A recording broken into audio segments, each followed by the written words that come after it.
আপনাদের কাছে এই কথাটাই শুধু বলতে চাই। আমি 6টা আয়াত পড়ছি, এখনই তর্জমা বলতেছি, কিন্তু এই আয়াতের মূল বক্তব্য এটা যে আল্লাহ বলছে, বান্দা তোমারে আমি মুসলমান বানাইছি, তোমার মূল দায়িত্ব আখিরাতের প্রস্তুতি।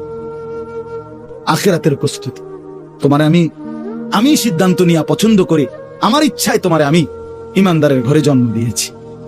আমাদের কারো কোনো যোগ্যতা নাই। আমি কেন মুসলমানের ঘরে হলাম, আপনি কেন মুসলমান ইমানদার এক মা বাবার ঘরে জন্ম নিলেন, এই ব্যাপারে আমাদের ব্যক্তিগত কারো কোনো যোগ্যতা নাই। সম্পূর্ণ আল্লাহ পাকের দয়া, আল্লাহ তাআলার দয়া। এই জন্য আল্লাহ তাআলা যে আমাদেরকে মুসলমান হিসেবে পরিচয় দিলেন, মুসলমান ইমানদার। ভাই দুষ্টামি করো না, এই ছেলে কথা বলো না, বাপ তোমার সমস্যা হলে চলে যাও, দোস্ত কথা বলো না।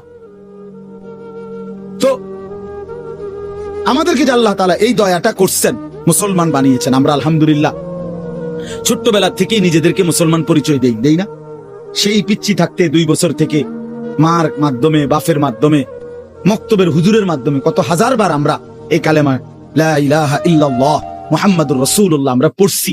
আলহামদুলিল্লাহ, কত বড় ইহসান এটা, আল্লাহ তাআলার দয়া।